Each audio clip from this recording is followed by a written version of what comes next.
Hello and welcome to the 11th episode of the Void Wave podcast. This week we'll be continuing our discussion of the ultimate antinatalism argument guide. We barely got out of the understanding antinatalism and argument section last time. This week we're going to do political religious arguments. Yeah, we are basically continuing right where we left off last episode, finishing the argument section, as you just said.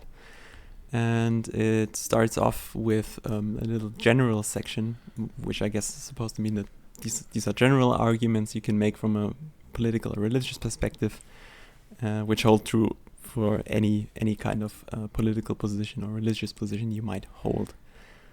Yeah. And some of them will be repeated later on individually in the individual categories pertaining to different political opinions and stuff, so we won't repeat them there, just for sake of making the episode a little bit shorter.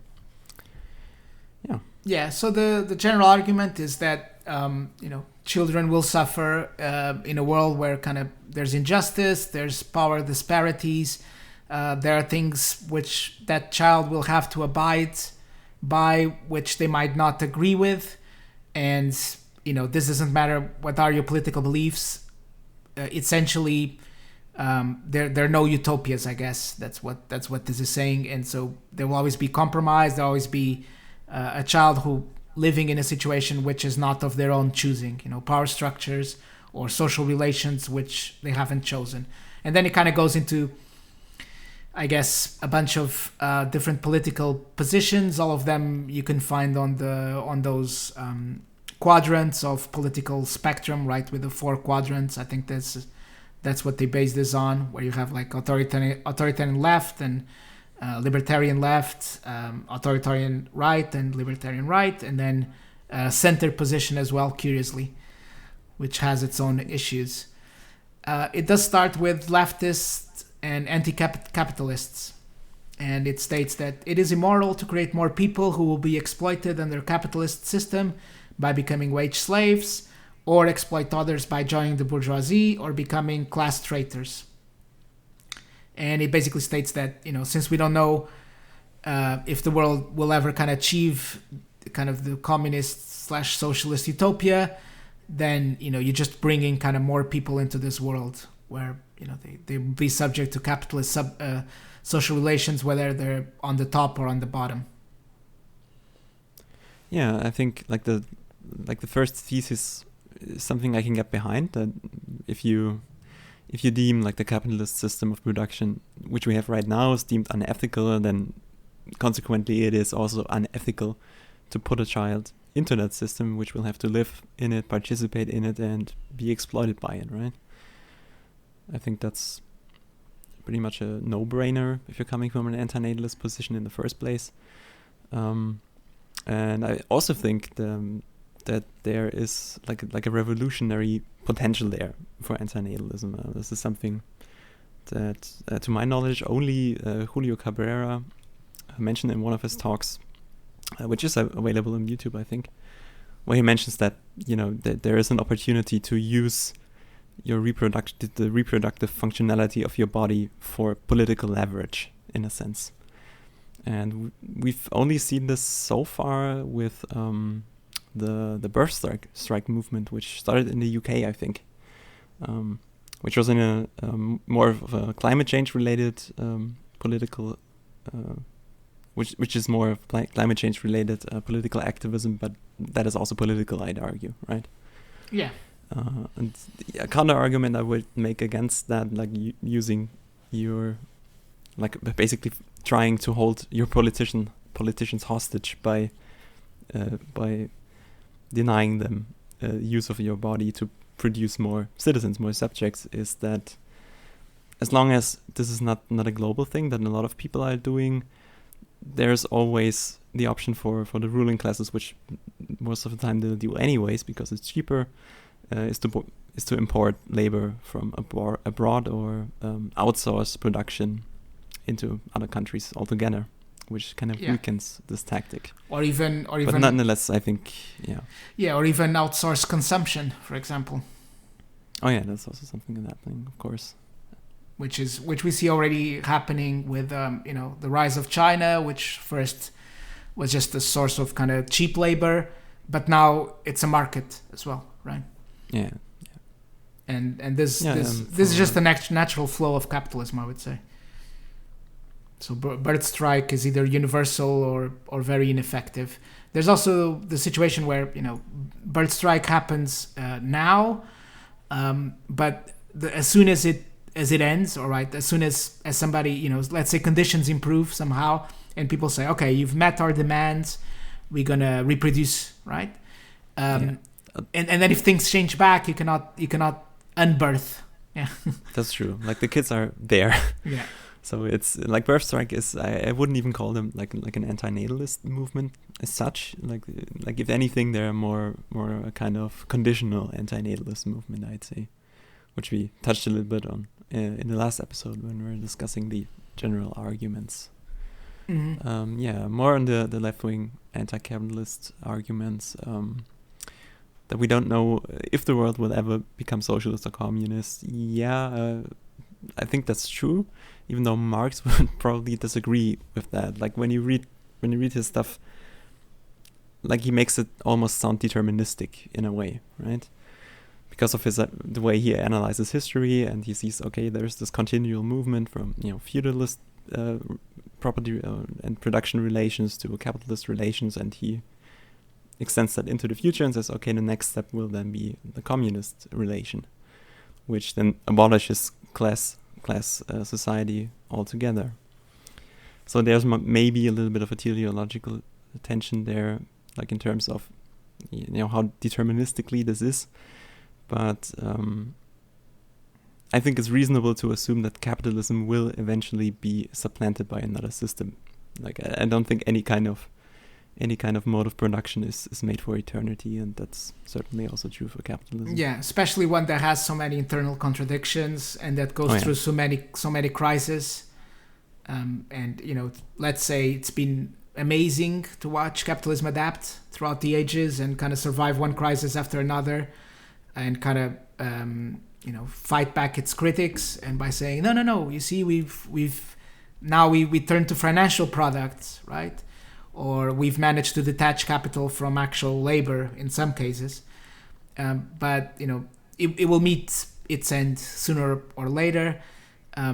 But of course the timescale is impossible to determine, even though people love to say late stage capitalism as if its end was just around the corner. That's a mistake in my opinion. Yeah, I don't agree with that at all. Yeah, like it's really underestimating how malleable capitalism is, and how easily it can adapt to changing conditions. Really. Yeah, the way I see it, China will save capitalism. So there you go. That's something a bit controversial. Arguably already did it, right? Yeah. Like they're overtaking in terms of production, or have overtaken, like in terms of being the largest production sector in the world already, and they're probably gonna follow in the rest of the categories as well. Yeah. Like in terms of consumption and stuff. Yeah. So I think Marx is very deterministic, but he doesn't put the timelines in, right? True. And I think it's also like reasonable when you think about the time he was writing in, like in late 19th century, and how things looked back then. Like I think it's more understandable that he would postulate that capitalism is near collapse, because that was a really turbulent time, especially in Europe. Mm-hmm. Around the time, and it culminated in First World War II, and then of course First World War I, and then World War II, of course. Yeah, I mean you could say as we're going through World War II and seeing its conclusion as the defeat of fascism, you could say that at that time there was a lot of stuff in the balance, perhaps maybe kind of between the two world wars and kind of as they played out, there was a lot of stuff in the balance, and we're currently like in a holding pattern.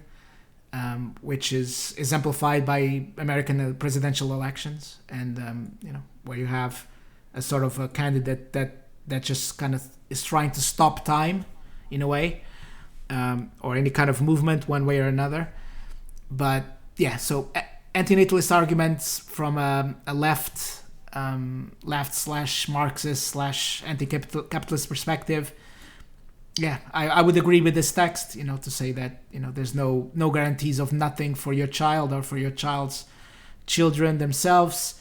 And because it's impossible to know, what comes after capitalism, socialism, or barbarism, as the saying goes. And, depending where you fall on the spectrum, you might find one or the other abhorrent, right? True. And yeah, and I also think that like using your children as means to a revolutionary end is also ethically problematic, I think.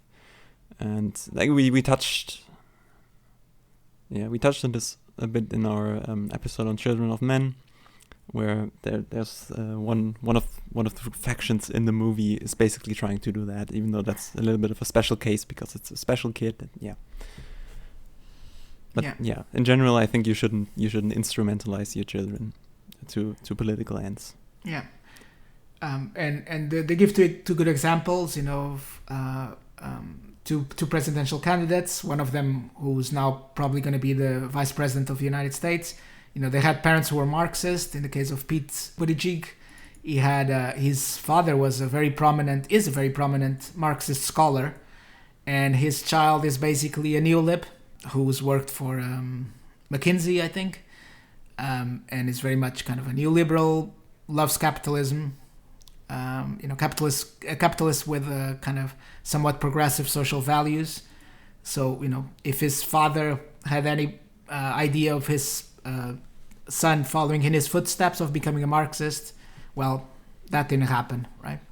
Yeah. This is one of the a general arguments that you can never bank on, your children agreeing or adopting your kind of political views, right? Yeah, I'm happy it is like that that parents cannot bank on those things, because it would really be a terrible thing to do to a child if you could force them to think your way, right? That would just be brainwashing.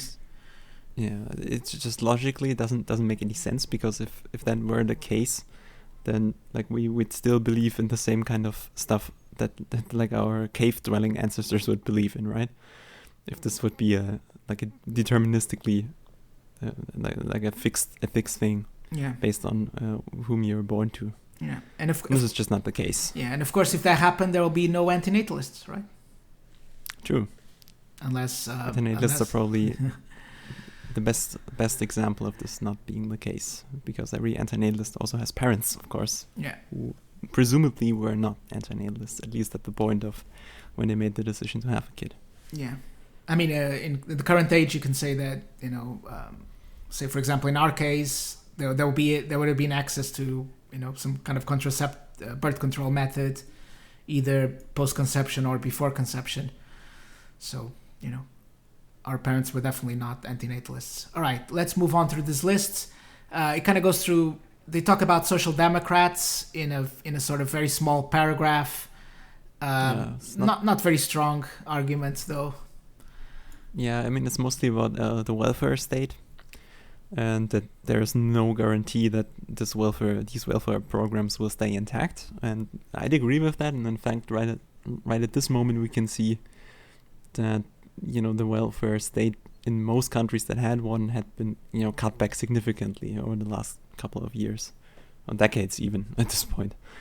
And the way it looks right now, I don't think we can expect this changing anytime soon, with the pandemic going on and the economic fallout of that looming in the background. I think it's just going to be more austerity politics and even more cuts to welfare. Yeah, and there's something else here, right? I mean, you literally, the argument here is say, well, there's no guarantee there'll be kind of social safety nets and government programs to help these children, right? But then if you're creating, this is kind of the argument to not reproduce. But if you spin it the other way, and you challenge the reasons for reproducing, right? Assuming people have a choice. Are you making a child just so they can benefit from social safety nets? I mean, it doesn't make any sense, right? It's a bit of a strange argumentation. But I can see that maybe some people would feel more confident about making babies, if they know, okay, in case stuff doesn't work out, there's still the welfare state I can fall back on. Yeah, and we've had examples of states with social welfare programs and kind of social policies that just crumbled into civil war, like Yugoslavia, for example. Yeah. I mean, Yugoslavia was a huge disaster, but that was obviously like completely external to procreative issues. Yeah, but somebody kind of living in pre-civil war, pre-partition of Yugoslavia, they had a child without, saying, well, it's a united country. There's kind of some socialist policies happening. Oh, yeah. And then 20 years time, that person is being recruited by Milosevic, right? Yeah, like there's just no way of foreseeing that exactly. Yeah. All right, let's move on.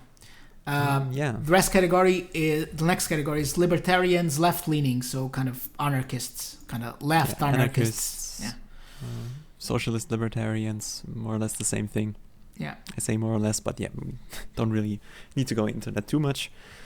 And the argument here basically is that your kids are going to be exploited by a government or governments, which will also probably disrespect or neglect some of their civil rights, which is another huge can of worms we cannot open for the sake of brevity. What are civil liberties? What is the difference between negative and positive rights and stuff? But yeah, in general, I think I'd agree with that. Typically, governments will in some way or another disrespect some of these liberties. Yeah, and it also talks about kind of corporations being mini states in themselves. Yeah, I mean, I have to agree, right? I mean, yeah, it's true, and governments sometimes are even complicit in this. Yeah, and especially as we move into this new era of capitalism, I think we're undoubtedly headed where capitalism has seen its rate of profit fall dramatically through kind of production and products and the selling of products and creation of products, and now it's kind of privatizing more and more of the common goods, right? So I mean, it's easy to imagine like a world where kind of all water has been privatized, for example. Yeah, right? I mean, it's already been tried in some countries, and if you look at what happened in some South American countries, Chile most prominently, of course, with the coup against Allende. Like that was basically the private industry taking over and being backed by the new government under the dictator Pinochet. And I could see if conditions get worse in other countries, it could go that route. Yeah, I mean, we already see that on stuff like healthcare, which should be seen as like a civil right or basic right, and who knows. Anyway, the next category they have is centrists / liberals. This one made me laugh a little bit because it says the world is being polarized, between the far left and far right, especially in the US. This makes it difficult for rational people to compromise and cooperate, and leads to greater strife, unrest, and even terrorism from both sides. So here we have to imagine these centrist parents who don't want to have a child because it will be difficult for the child to compromise as a goal. I mean, so what's your goal in life? I want to compromise. Yeah, I mean that's the enlightened centrist position, right? Yeah, it is. Can we just all get together and be rational and compromise about this, right? Yeah, let's hate black people, but only a little bit, not full hate. But we can hate them, but politely, right? Yeah, that's the liberal centrist line. Yeah, or hate them, but not use the N-word. Yeah, exactly. With the first statement, I already have a little bit of a disagreement with, because while I think it's true that there is more polarization right now in the world, especially because in the West, because of the recently concluded, hopefully, presidential election in the US, but the political mainstream is still very much centrist and liberal. And I know that a lot of centrists don't like to hear this, but Trump was also a centrist, right? like both Biden and Trump were slightly right of center, the way I see it. Like the Democrats Party obviously being a little bit more closer to the center. Some would argue even slightly left of center, but essentially both parties are still centrist parties. Yeah. So I don't really see this polarization being like this huge deal. Yeah. Yet, to me the difference between the parties are mostly aesthetics. Yeah. And how you feel about politics and how you feel about stuff that's happening. Yeah, it's mostly about, how it's how it's being sold to people, essentially. Like it's a different aesthetic, as you were saying. Yeah, the point about the irrationality and the unwillingness to cooperate or compromise, that's also very much a centrist thing to say. So I have to applaud the person who wrote this, because this is very much how I imagine centrists viewing themselves, as being perfectly rational and always willing to find the perfect compromise and stuff.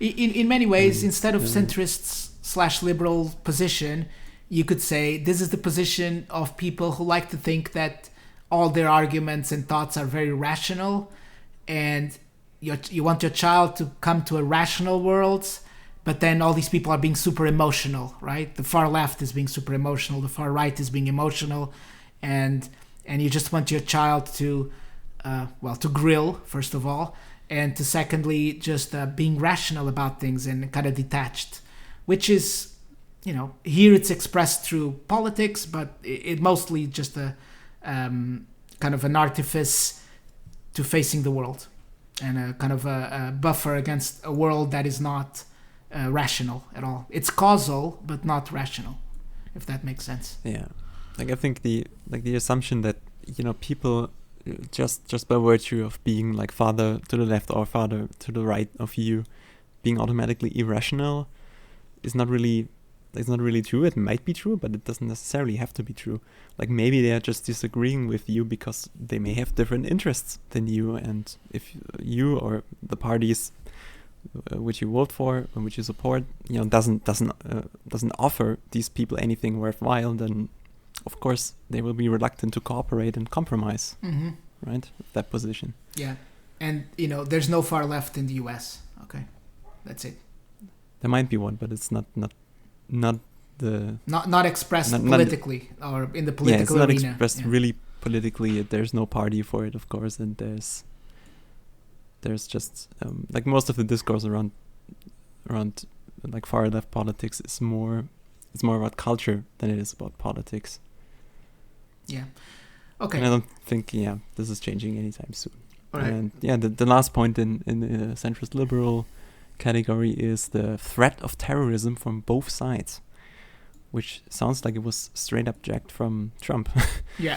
When he was when he was commenting on, I think it was the Charlottesville marches of these far-right groups. And I mean, obviously I have a left-wing bias, but it seems to me that currently, like domestic terrorism, mostly seems to be a thing relegated to the far right and not so much the far left. So I'm not really sure this is that's because necessarily a good argument. That's because you're a person who doesn't consider property to have rights and to suffer like a human being suffers, right? Oh yeah. Think of all the smashed windows, right? And poor windows. Yeah. I'm and sure the graffiti and the statues being thrown into lakes and stuff, into the river. That's violence right removed. There. That's the real violence. Especially the symbolic violence, right? You forgot the symbolic violence. Symbolic violence is what kind of violence is that? Violence against feelings? Yes. That's a weird way of putting it, but it's hurting people. It's hurting people's feelings, and I guess that's true. Okay. But I wouldn't consider that terrorism. All right. Next one, conservatives. That's the next group, and where you don't want to bring children into a world that loses traditional values because of globalization. And let's put the brackets right around the globalization. The echo symbols. The echo symbols, yeah. Social unrests, question of capitalism, strengthening of big government. This is an odd one, by the way. This is a very American perspective. This is really odd. This is really odd, yeah. Yeah, and greater acceptance of people that you may find repugnant. So I would say that, for example, conservatives in the UK are not, they literally have conservative in the party name, yeah, unlike Republicans who call themselves conservatives. But say the Conservative Party here is not against big government, not in that sense. It's against shutting down the free market or opportunities for business. So, conservatives say, let's say 50% of the party wouldn't mind privatizing the NHS, but they are for other parts of big government, like citizen surveillance, for example, right? Oh yeah, I mean, I think this is true in the US as well, where you have like this rhetoric which is very similar, where it's big government bad, but then the Republican Party and its relationship to the military-industrial complex is like it's dodgy in that sense, because I mean, what is the military if not an arm of the government?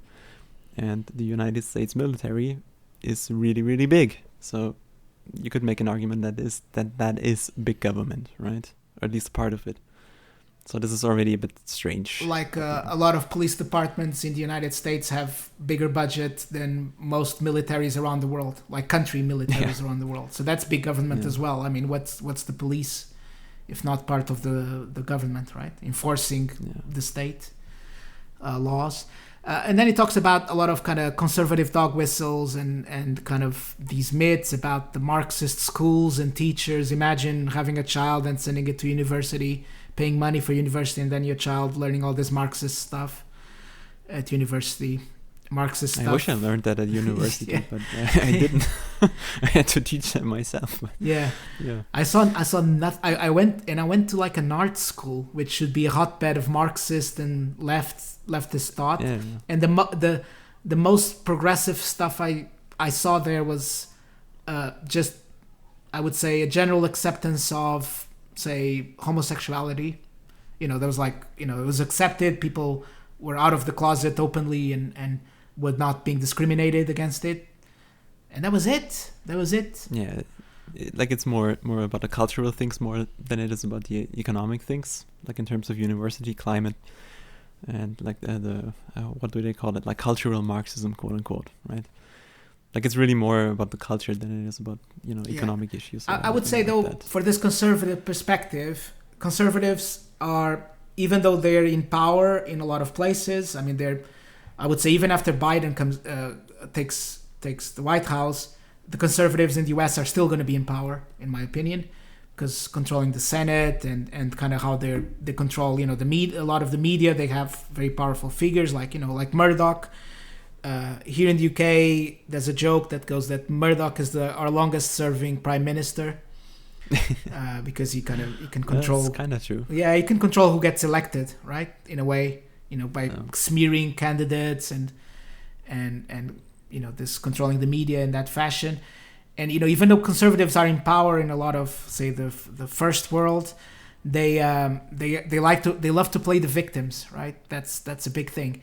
So they say, well, there's all these kind of liberals who control the media and who control the tastes and thoughts, etc. So for a conservative, that's a set of arguments they can always use for antinatalism, right?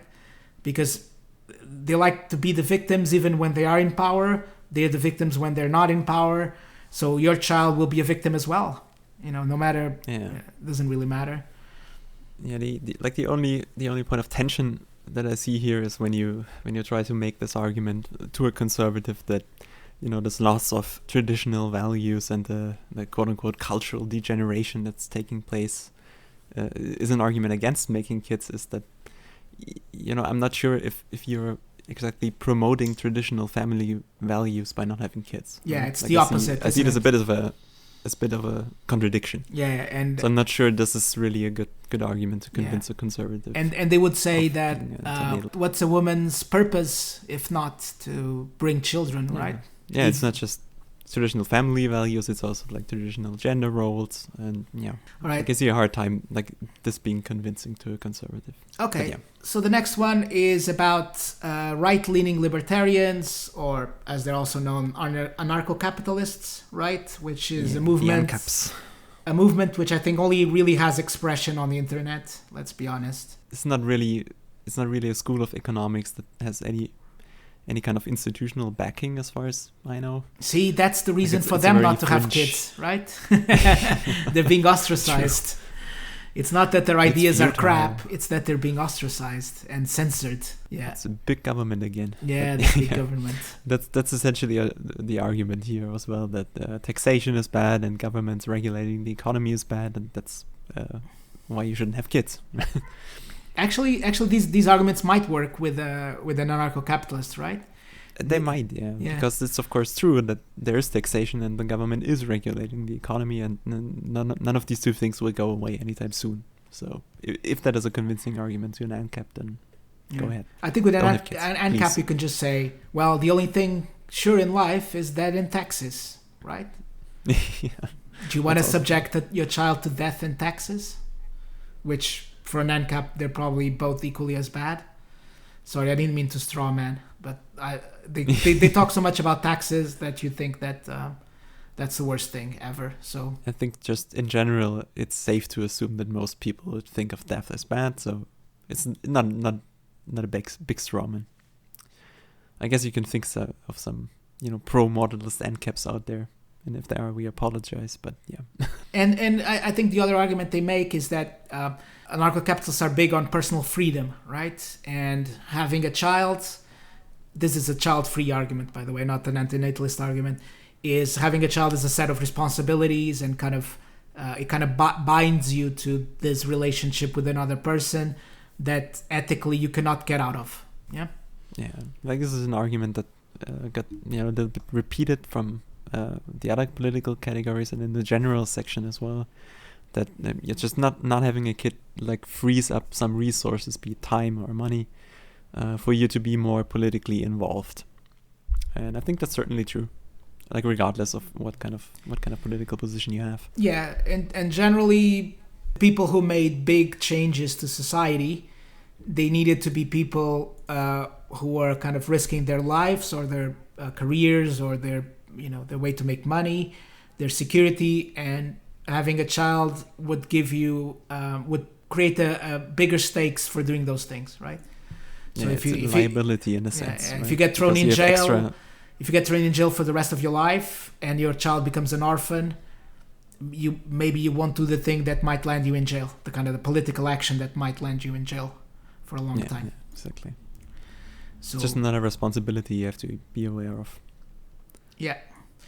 Okay, so then that's kind of the political arguments. It kind of goes through all the quadrant and then the middle, and then there's another section here in the political religious argument, which is of course the religious argumentation, and this is kind of this is a big one, right? Because there's this one is very dodgy. Yeah, it's just about opinion. Christianity, isn't it? Yeah, it's Christian exclusive, and it's also like mixing in some kind of argumentation in favor of atheism, weirdly enough, which is maybe me misunderstanding what this category is supposed to be about. But the way I understood it is that these should be arguments you should be able to use as a religious person. So it's kind of strange putting arguments against religion in there. But okay. So one of the big ones is that any child brought into the world suffers the risk of going to hell, right? Yeah. You might raise them right, but they might stray from the flock and sin, or become an atheist. God forbid, heaven forbid, and they'll go to hell to suffer for eternity. And you kind of created this person who's now suffering for eternity, or brought this soul into the world. All right, okay. I think this is probably like the best argument in this section. Yeah.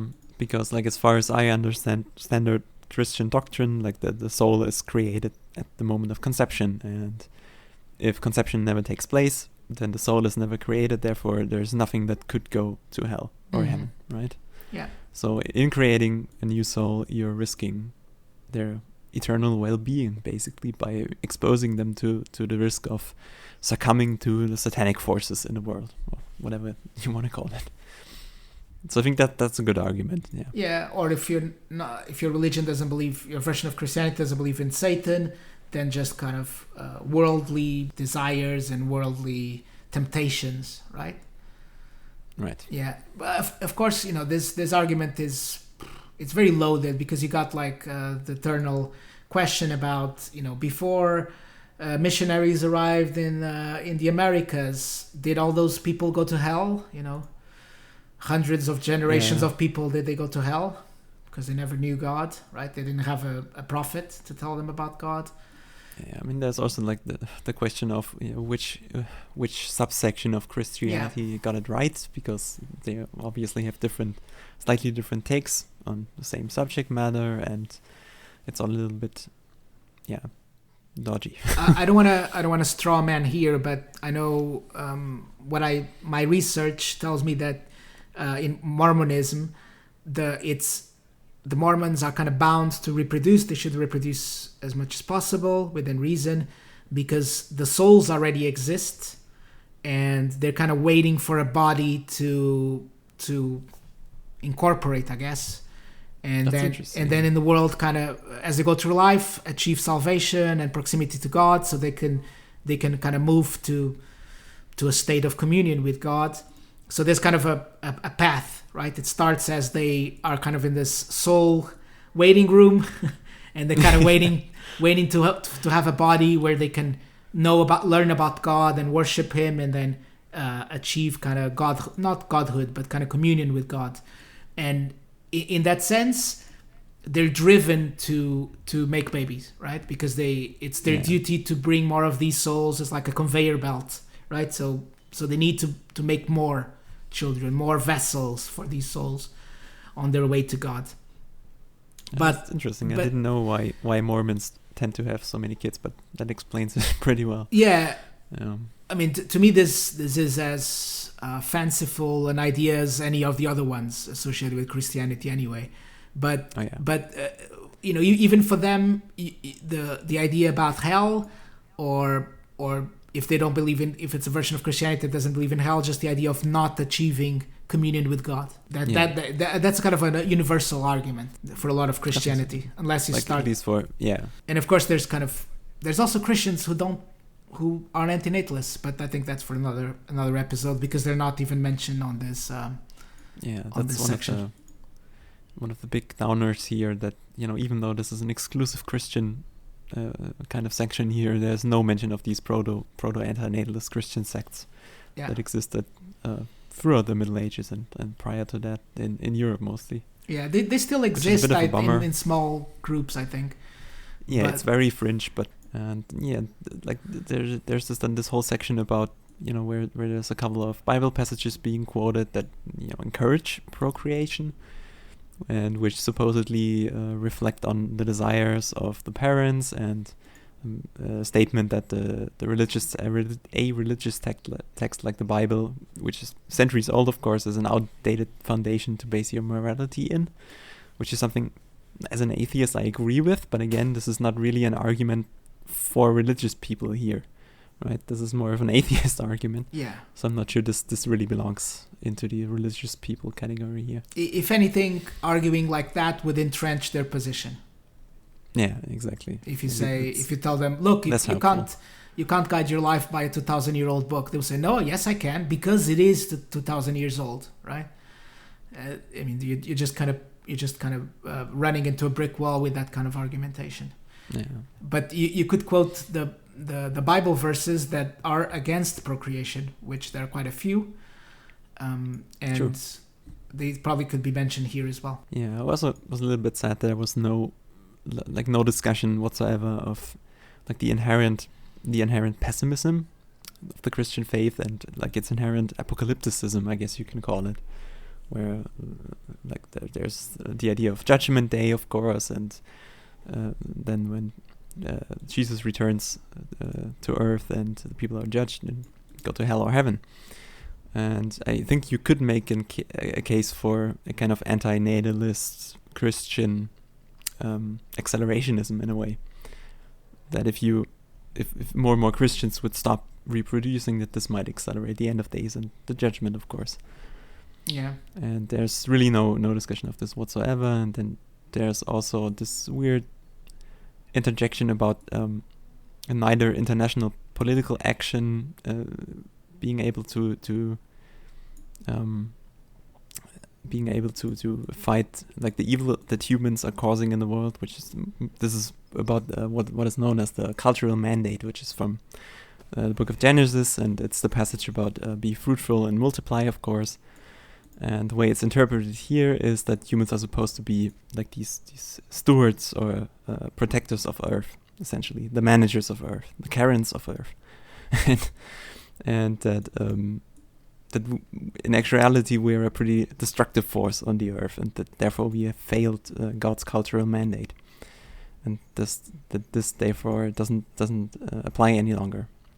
And then it goes into this international political action thing, which is supposedly because of atheist suppression, and also that private industry isn't a solution to this problem of being destructive as a species either, because government regulation is supposedly stifling invention, which like this segment really sounds like it should belong into the right libertarian segment. Yeah, which one. On the internet has some overlap with the atheist community, right? Yeah, that is true. Yeah. So that's probably how this section came about. We know this document is a collaboration, so. Oh yeah. It's not written by a single author, so there might be takes where contradicting or conflicting with each other until it gets cleaned up. As somebody who was unfortunately raised a Catholic, I mean, there's also the argument about original sin, right? You're born with sin, and your life is an expiation of the sin, and you must atone for your carnality, your being a corporeal being with desires and temptations, etc. So every time you make a child, you're creating somebody who needs to go through this to go to heaven, right? So you're putting a burden on somebody. The burden of the original sin, which sucks, right? Yeah, I mean that's what in part what I was talking about when talking about the inherent pessimism of Christianity, right? Yeah. It's like nobody is free of sin just by virtue of being born, which is already almost there in terms of antinatalism, right? And the Vatican has gone through so many mental gymnastics just to go over the bit where they go, well, how about the child that's a stillbirth, right? Do they go to hell because they have the original sin and they didn't get the chance to kind of expiate that original sin? And then the Vatican, obviously this caused a lot of rage amongst the faithful, telling them that this mother just sent the soul to hell through no fault of her own. And the Vatican has kind of gone back and forth and trying to create argumentation that proves that that stillbirths and kind of infants who die actually go to heaven, even though they didn't go through this journey that they should have. So it's all very confusing, but yeah, it's a bit of a mess. Yeah, if you're arguing for antinatalism, you can start to pick on this thread, and maybe you'll get lucky. Who knows? Yeah, join your if you're a person of faith, then join your local Gnostic sect, whatever it is. Yeah, they might be more receptive to your antinatalist ideas. Yeah, absolutely. So I think we've ran out of time again going through this document. We still have to go through the thought experiments and the common counter arguments, but we'll leave that for next week. So thanks very much for listening. And be sure to kind of subscribe or follow us on whatever podcast directory you're using or on YouTube. And if you have any suggestions, just email us at voidwavepodcast@gmail.com. We also hang out on the our antinatalism Discord server, where you'll find a lot of kind of people who share some of our points of view among a number of things, between kind of not just antinatalism, but also on kind of aesthetics and politics and veganism and a lot of other subjects. Yeah, you'll also find a pretty nice resource section there, so we'd be super glad if you come and hang out with us. And yeah, thank you so much for listening. We again hope our criticism was constructive, and talk to you guys next week.